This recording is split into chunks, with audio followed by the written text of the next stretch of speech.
আসসালামু আলাইকুম রহমতুল্লাহি ওবরকাতুহু। সম্মানিত দর্শক, বাংলাদেশের রাজনীতি ক্রমশ জটিল থেকে জটিলতর হচ্ছে, বিশেষ করে আন্তর্জাতিক অঙ্গনে। আপনারা জানেন যে বাংলাদেশে এখন অন্তত ৫টি পঞ্চপাণ্ডব বলতে পারেন, ৫টি রাষ্ট্র সরাসরি আমাদের রাজনীতির ব্যাপারে নাক গলাচ্ছে, অভ্যন্তরীণ বিষয়ে হস্তক্ষেপ করার চেষ্টা করছে এবং বন্ধুর বেশে আমাদের বুকে অথবা পিঠে আমি কিছু বললাম না, কিছু একটা করার চেষ্টা করছে। সেই রাষ্ট্রগুলোর মধ্যে ১ নম্বর হলো আমেরিকা। এরপরে ইউরোপের রাষ্ট্রগুলোর মধ্যে তুরস্ক, এশিয়ার রাষ্ট্রগুলোর মধ্যে চীন, পাকিস্তান এবং ভারত। এই ৫টি রাষ্ট্র।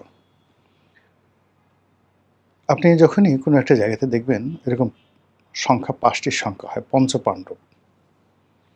সেই পঞ্চপাণ্ডব যখন কোথাও একত্রিত হয়, সেখানে একটা যুদ্ধ অনিবার্য হয়ে পড়ে।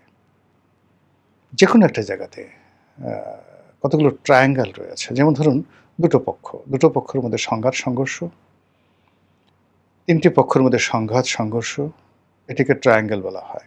আরেকটিকে বলা হয় পরস্পর বিরোধী। আরেকটা হচ্ছে চতুর্মুখী। কিন্তু যেখানে ৫টি কোণ থাকে, ৫টি ক্ষেত্র থেকে অধিক্ষেত্র থেকে ৫ ধরনের সিদ্ধান্ত আসে, এটিকে আমরা জ্যামিতির ভাষায় বলি রম্বস। আর সেই রম্বস যখন রাজনীতির ময়দানে আসে, তখন কোনো অবস্থাতেই যুদ্ধ এড়ানো যায় না এবং সেই যুদ্ধের পরিণতি মারাত্মক আকার ধারণ করে। বাংলাদেশে এখন যে ৫টির কথা বললাম রাষ্ট্রশক্তি, পঞ্চপাণ্ডব, ঠিক একই অবস্থা দেখেন এখন ইরানে ঘটছে। সেখানে Iran, America, Israel, Iran, America, Israel.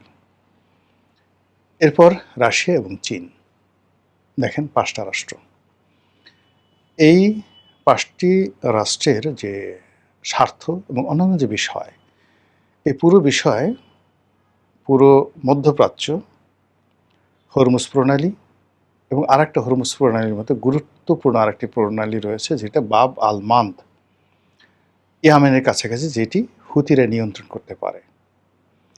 তো এই বাব আল মান্দ এবং হরমুজ, এই দুটো যদি বন্ধ করে দেওয়া হয় পরিপূর্ণভাবে, পুরো মধ্যপ্রাচ্যের যে তেল, এটির অলমোস্ট 60% তারা নিয়ন্ত্রণ করতে পারবে।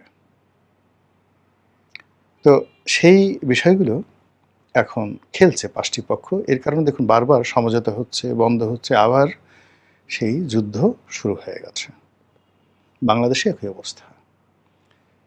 বাংলাদেশে ১৭টি বছর ধরে আওয়ামী লীগ প্রাণান্ত চেষ্টা করেছে মোটামুটি একটা সমঝোতাপূর্ণ সম্পর্ক ৩টি শক্তির সঙ্গে রাখার জন্য।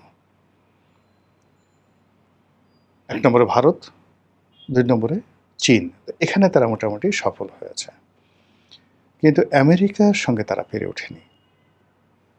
শেখ হাসিনা প্রাণান্ত চেষ্টা করেছিলেন আমেরিকার সঙ্গে একটি সম্পর্ক, যেটা পাকিস্তান করেছে।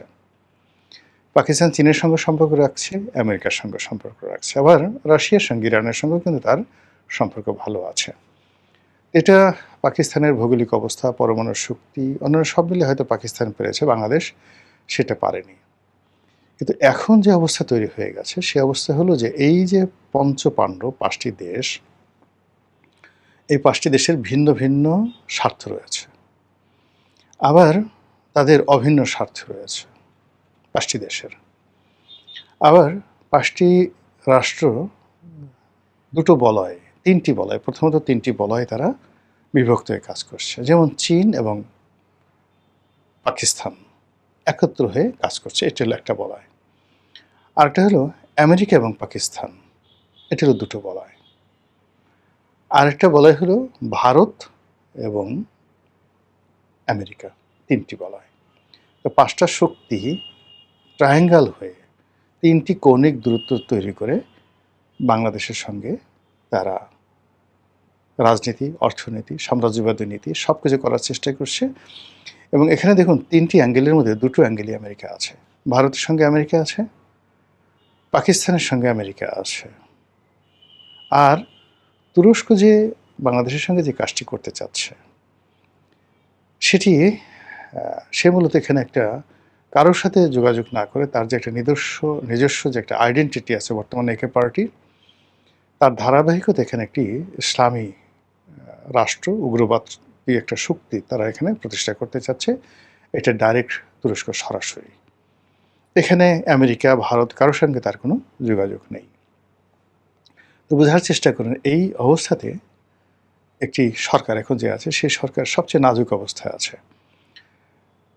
প্রথমত সরকার যারা পরিচালনা করছেন তারা যারা অভিজ্ঞতা সম্পন্ন তারা বৃদ্ধ, খুবই বৃদ্ধ, এবং ১৭ বছর আউট অফ রেস থাকার কারণে বিশ্ব রাজনীতি, বিশ্ব অর্থনীতি ইত্যাদি থেকে তারা বহু দূরে, বহু যোজন দূরে তারা চলে গেছে। পরবর্তী যে অংশটি আছেন যারা যুবক, বৃদ্ধ নন যুবক, তো তাদেরও আসলে অভিজ্ঞতা নেই এবং সফলতা নেই।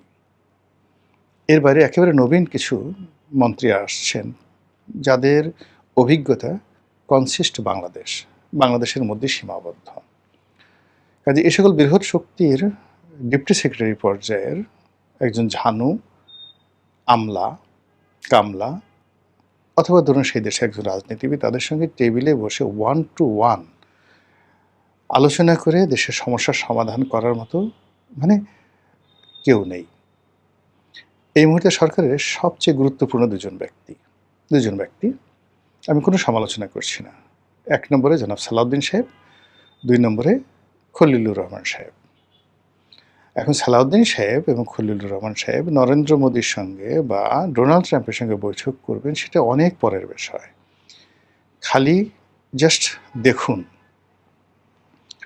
বাংলাদেশে নিযুক্ত মার্কিন রাষ্ট্রদূত মিস্টার ব্রেন্ট ক্রিস্টেনসেন, কিংবা পাকিস্তানের রাষ্ট্রদূত, ইভেন ইরানের রাষ্ট্রদূত, ওনাদের সঙ্গে যখন এই দুজন ক্ষমতাধর ব্যক্তি পাশাপাশি বসেন, দাঁড়ান, এদের বডি ল্যাঙ্গুয়েজ লক্ষ্য করুন, তারপর এদের দিকে তাকান, আমার কাছে কী মনে হয় যে ওনাদের পাশে আমাদের দুজন ক্ষমতাধর লোকদেরকে কিভাবে মানায় এবং কেমন দেখায়, তাহলে আপনি বুঝতে পারবেন এখানে আউটপুট কিভাবে আসে।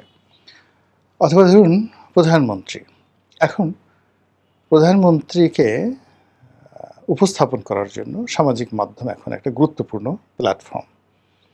সেখানে বিএনপির মিডিয়া সেল আছে, প্রধানমন্ত্রীর কার্যালয় আছে, স্বয়ং তারেক রহমান সাহেব তার নিজের নামে ফেসবুক পেজ আছে। অহরহ প্রতিদিন সেখানে ভিডিও দেওয়া হচ্ছে, বিভিন্ন গুরুত্বপূর্ণ ইভেন্টের ছবি দেওয়া হচ্ছে, এবং লক্ষ্য করুন যে গত 4 মাসে এটি জ্যামিতিক হারে কমেছে। এখন এই সকল পেজের যে কোনো খবর তাদের ব্যাপারে মানুষের কোনো আগ্রহ নেই, লাইক কমেন্ট কিচ্ছু নেই। ফলে এই সরকারকে সবাই বলতো যে এটি ফেসবুকের সরকার, সেই ফেসবুকের সরকার এখন টেক্সটবুকের সরকার হয়ে গেছে। তো এ সকল পেজে যেটি দেখা যায় যে স্বয়ং সরকার প্রধান তার জীবনের বা দৈনন্দিন কর্মের উল্লেখযোগ্য বিষয়গুলো আপনি কি দেখেন? তিনি ফ্যামিলি কার্ড বিতরণের জন্য ঢাকার বাইরে যাচ্ছেন, নিজ হাতে কোদাল দিয়ে মাটি কাটার জন্য ঢাকার বাইরে যাচ্ছেন গাড়িতে করে। নাসিরুদ্দিন পাটোয়ারি বলছেন যে এই কাজগুলো আপনি গাড়িতে করে যাচ্ছেন প্রেম করার জন্য। বুঝেন প্রধানমন্ত্রীর মর্যাদাটা কোন পর্যায়ে উঠে গেছে বা নেমে গেছে।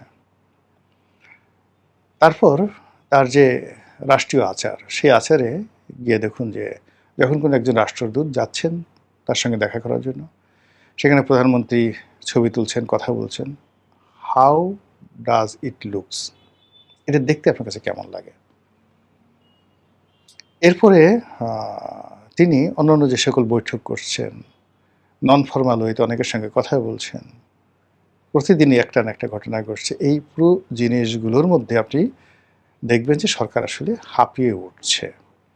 তারা সিদ্ধান্ত নিতে পারছে না যে কখন কি করা দরকার। ঠিক সেই সময়টিতে এখানে এই যে 5টি পক্ষ পঞ্চপাণ্ডব, এই পঞ্চপাণ্ডবের 3টি অ্যাঙ্গেল, ট্রায়াঙ্গেল, এর বাইরে সরাসরি দুটো রাষ্ট্র সিঙ্গেল ওয়েভে খেলছে। তো সেই 3টি রাষ্ট্রের মধ্যে ডাইরেক্ট বেসিক সিঙ্গেল ওয়েভে খেলছে চীন, সিঙ্গেল ওয়েভে খেলছে তুরস্ক আর দিল্লি। তো তো বাকি বিষয়গুলো নিয়ে যদি আমি বলতে যাই, এতে করে আপনাদের ধৈর্যচ্যুতি ঘটবে এবং ভিডিওর পরিমাণ বড় হবে। আমি শুধু দিল্লিকে নিয়ে মানে যতটুকু আমি বুঝেছি সেটা হলো দিল্লি সেই ২০১৭-১৮ সন থেকেই আওয়ামী লীগের উপর বিরক্ত।